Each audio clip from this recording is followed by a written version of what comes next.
Welcome to Shamba Shape Up. We have traveled all over East Africa to find hard-working farmers. We want to celebrate them while giving them the knowledge they need, so they can adapt and make their farms more productive even while the climate changes. We want to support them to get better yields and increase their income. We will see how farmers can benefit from our experts' advice while learning from each other in so many ways. Join us on these journeys and share in the farmers' experiences on the Shamba Shape Up Safari.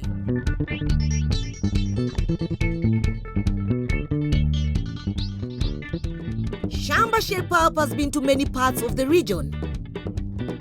Kenya, Uganda. Welcome to Shamba Shape Up, Uganda. And Zambia. Welcome to Munda Makeover. Pests and diseases are a major challenge when growing your crops. It is the reason why farmers lose some and at times all their harvest. In today's show, we shall learn about some of the ways we can deal with this challenge. So join us as we find out more on Shamba Shape Up. Our first stop is to central Zambia to meet up with Kozi and Kachinana and get some tips on managing the huge challenge that is pests and diseases in farming or agriculture. This week, we're in Shipangwala in Central Province. And we're visiting Michael Mainga. Michael is married to Catherine and they have 7 children. Their farm covers 15 hectares. I enjoy farming myself. Maybe the prices do not go well, I'll still reinvest. I like to see especially the crops grow. It's a very good source of livelihood. Controlling pests is a major skill for any farmer.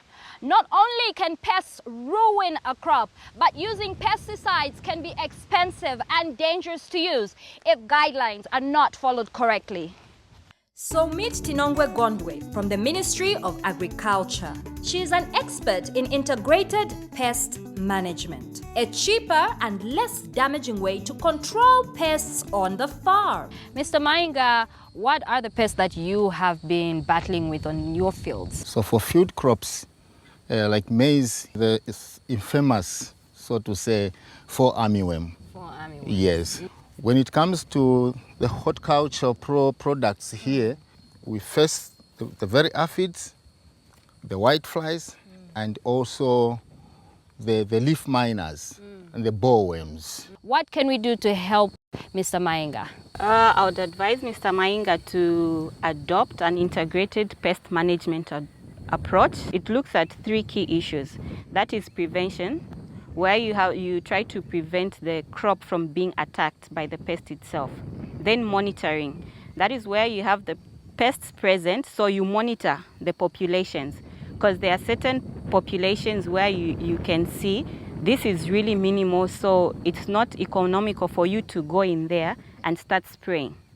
Then now the intervention. This is where now you actually go in with your control measures in reducing the pest population. So when we look at the interventions, there are different methods that we use. There's the cultural, we have the biological, mechanical, as well as the chemical, which is the last resort. Can you give us some examples of these biological controls? For instance, the ladybird bug. Yes, that one can be used in controlling aphids in the field. So it will go in the crop and feed on the aphids. So that will reduce the population. What kind of plant would attract the ladybird bug? Flowers, the coriander or the lavender. You can plant them, say, just around or near your homestead, you have them, so that you increase the populations of the ladybugs. And then we come to the last resort, which is the chemical. Yes, there are these chemicals that are more toxic than others. Okay. How can a person know that this is too toxic for a human? It has a coding, a color coding. So when you have the red one, those are highly toxic and those are banned. Then we have the blue one. Okay. Blue one is toxic, but it's not banned. It's still available. So you need to take caution when you're using these ones. Okay. Then we have the green one. The toxicity levels are really minimal. So mostly for the green ones, we have the biopesticides. So these are basically the pesticides that have been made using plant extracts. With the other practices that we've talked about, I think that's something that we can look into. This one is a plus for me. It is very good. Thank you, Kachenana and the Shamba Shape Up team from Zambia. But we still want to learn some more on how to deal with these pests and diseases using biological, chemical, and cultural methods. Let's come back to Homa Bay in Kenya and learn more from Isipe on how to deal with some infamously hardy pests. This is the fall armyworm, and it's a big pest in Kenya right now and can destroy full harvests of maize and many other crops.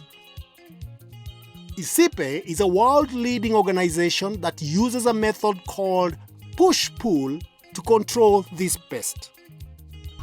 I have come to meet Isipe's senior technician, Dickens Nyagol, to find out why push-pull is so important in the fight against fall armyworm. With all these problems of the fall armyworm, I'm sure that Isipe must have a solution for our farmers. We have a technology called push-pull. Aha, push-pull. Push-pull can be used to control stem borer as well as fall armyworm. Fall armyworm moth is repelled by Desmodium, and napier grass attracts them. Farmers can also use bracharia grass instead of napier grass. Let's take a look at push-pull from above. Here is where napier grass or bracharia grass is planted around the edges. And here are the lines of Desmodium planted in between the well-spaced maize.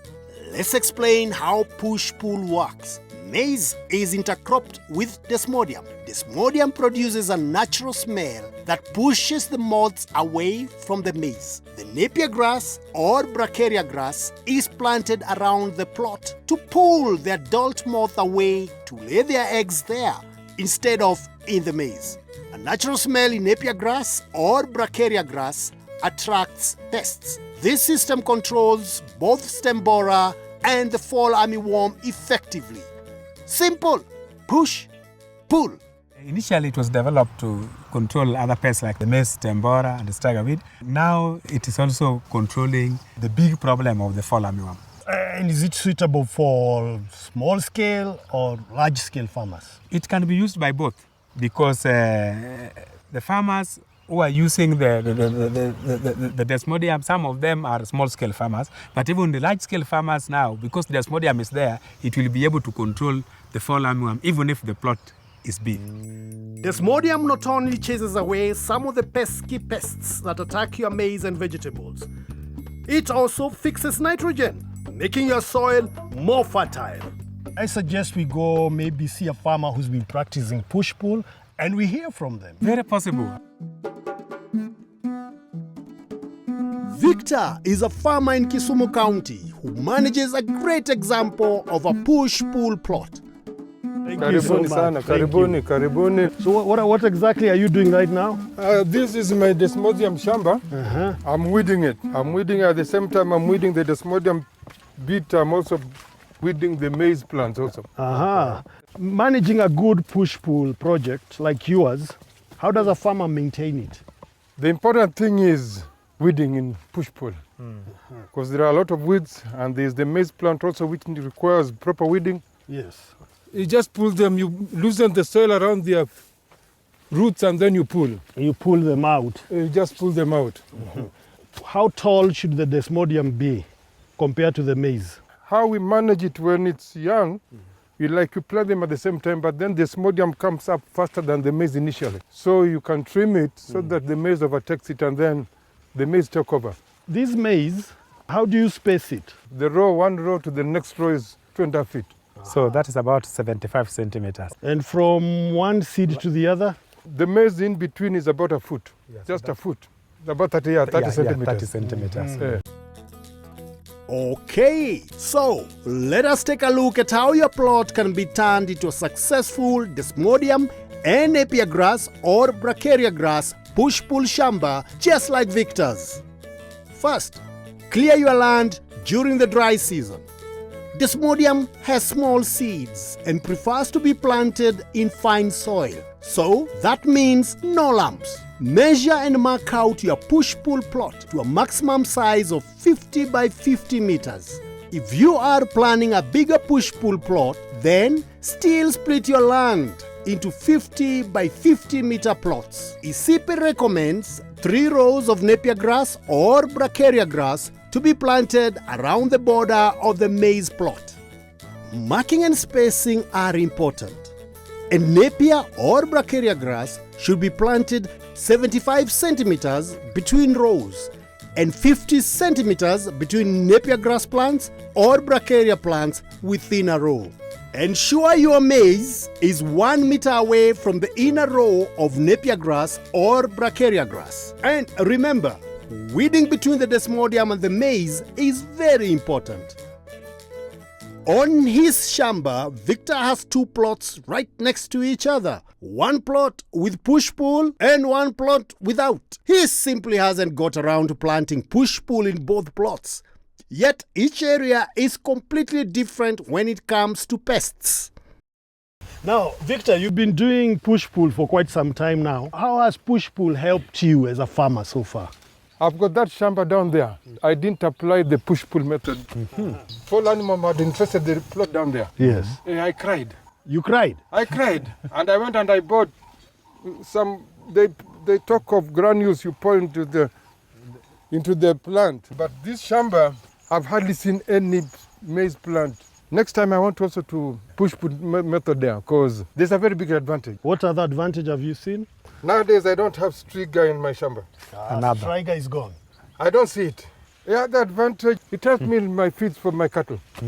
Very good feeds. Have you seen an increase in your milk production? A lot of increase. Every time I don't have enough desmodium, milk production goes down. How about the harvest, when you compare the harvest that you are getting now? The maize that is infested with armyworm, the maize won't be pleasant to look at. Yes. But the one that is not infested, you get a very good size of a maize.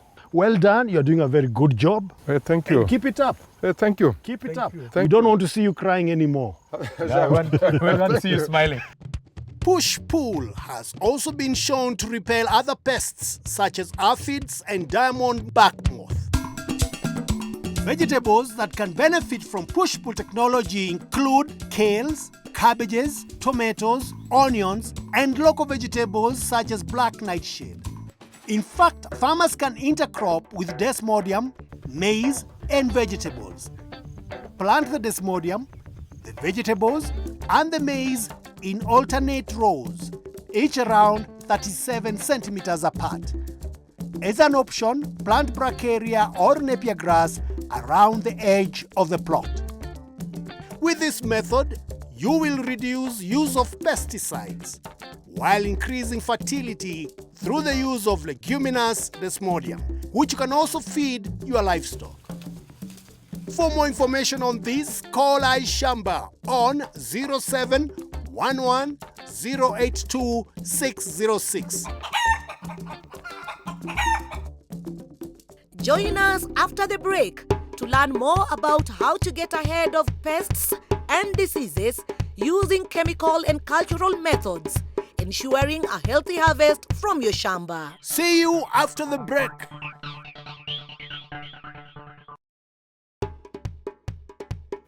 Welcome back to Shamba Shape Up.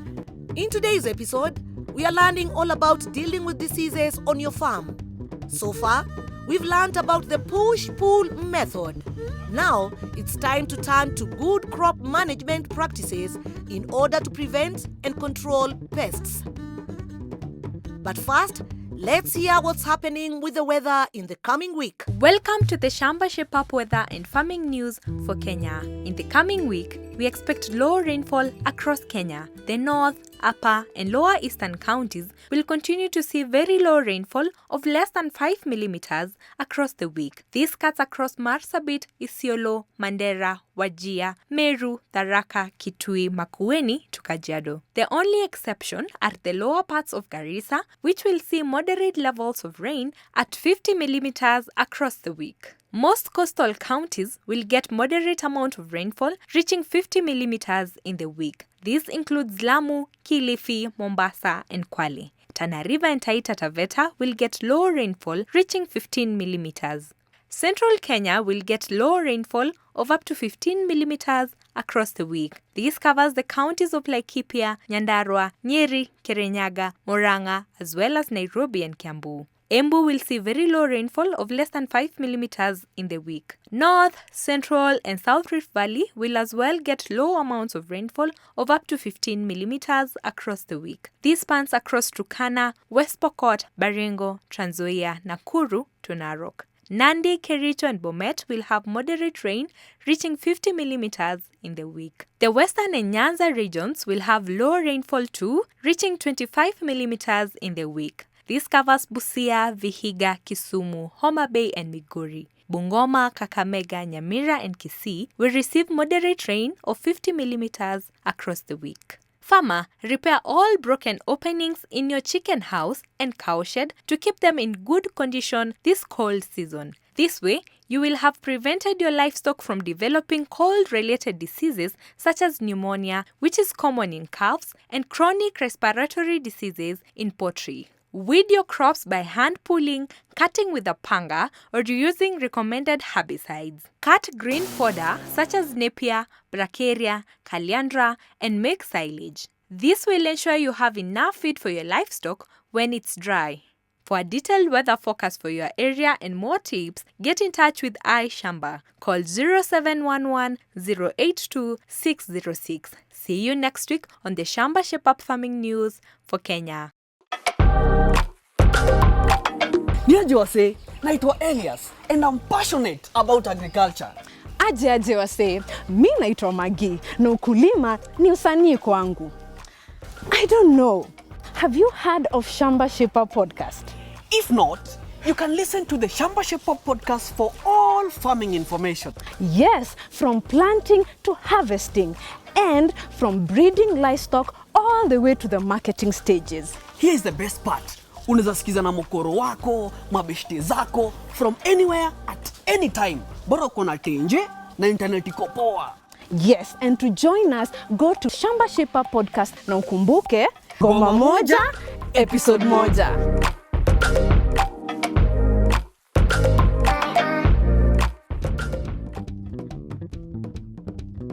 Are you keen to learn more about how good planning can prevent pests and diseases from destroying your crops?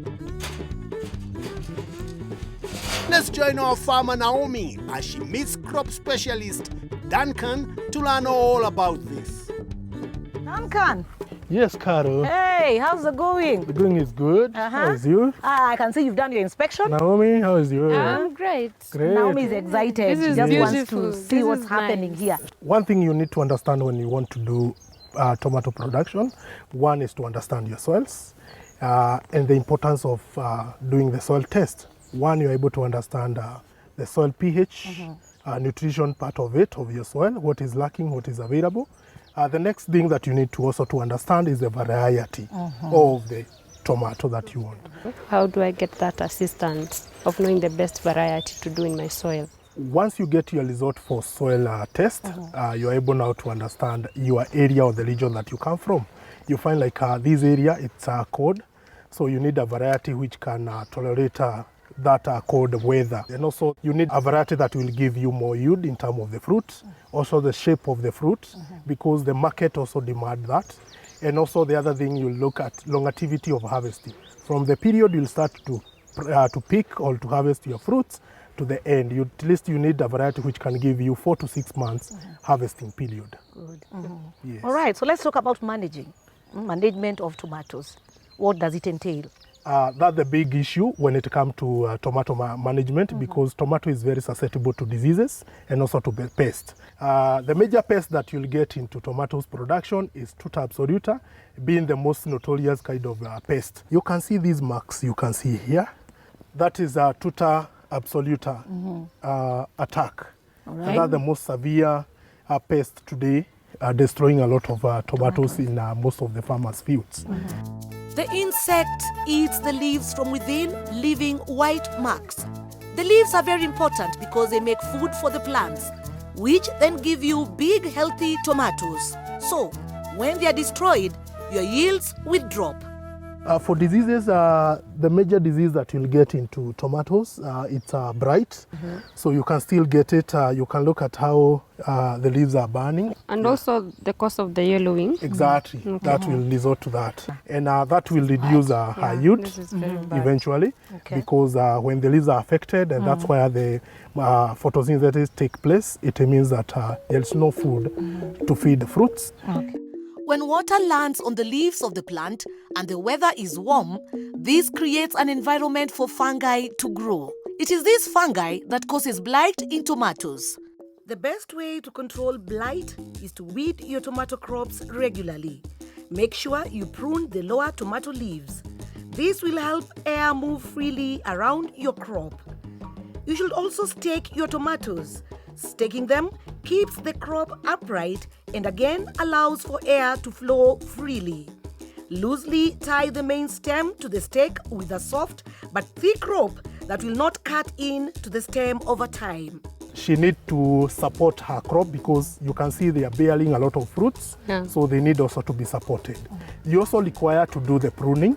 The pruning is removing of the leaves, especially the lower leaves, so that now the air circulation within the crop can get very well. And also when you're doing the spray, the product is able to get to every leaf that is growing in that crop. Now, farmers, if you have carried out all relevant control measures and you still have pests and diseases attacking your crops, you'll need to use the right pesticides to get rid of the problem. A spray schedule is a timetable that you're given by an expert for every crop. It tells you when to spray and what to spray.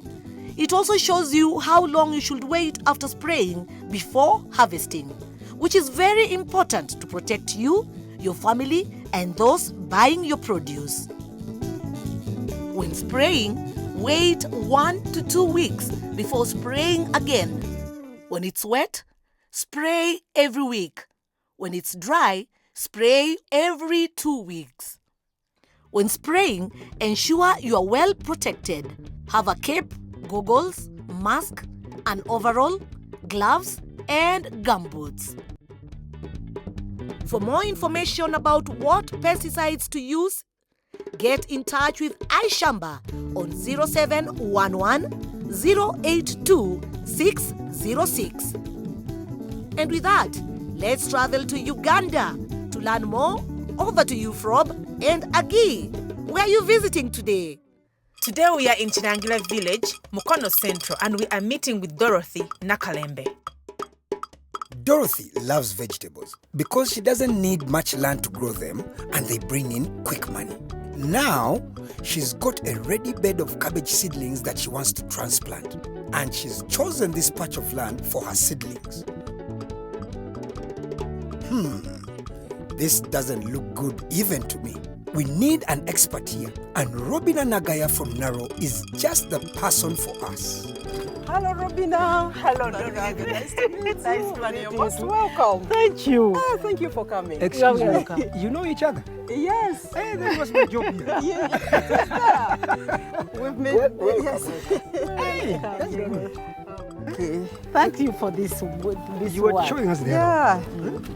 All these I'm very much cabbages. interested in growing vegetables. She wants to plant cabbages. What can you tell us? Is it a good idea? Is it a bad idea? So I had prepared another place, but it was not yet ready, and the bed is ready. Okay, I'll plant here, but I don't expect good yields. This season, you can't plant cabbages here. You can't plant sukuma. You can't plant spinach. All those crops in that family. Vegetables. Because when you look at those which are still here, they already diseased. And it means that that disease will be carried to the other young ones which are planted here. I advise her to crop rotate. Because when you crop rotate, you terminate the diseases from one particular family to another one. How do you feel about it? I feel okay because I already had that doubt. So I will be planting in another place. So remember, farmers, crop rotation has to happen between different families of crops. Group 1 includes green leafy vegetables like kales and cabbages. Group 2 are cereals such as sorghum and maize. Group 3 is the legume family, which includes beans, soya beans, and peas. And Group 4 is the horticultural family and includes capsicum, tomatoes, and potatoes. This will help in reducing the diseases and pests in your farm. It will also improve your soil texture and nutrition. See you next week as we see what other activities we can do to get our Shambas truly shaped up. Right here on Shamba Shape Up.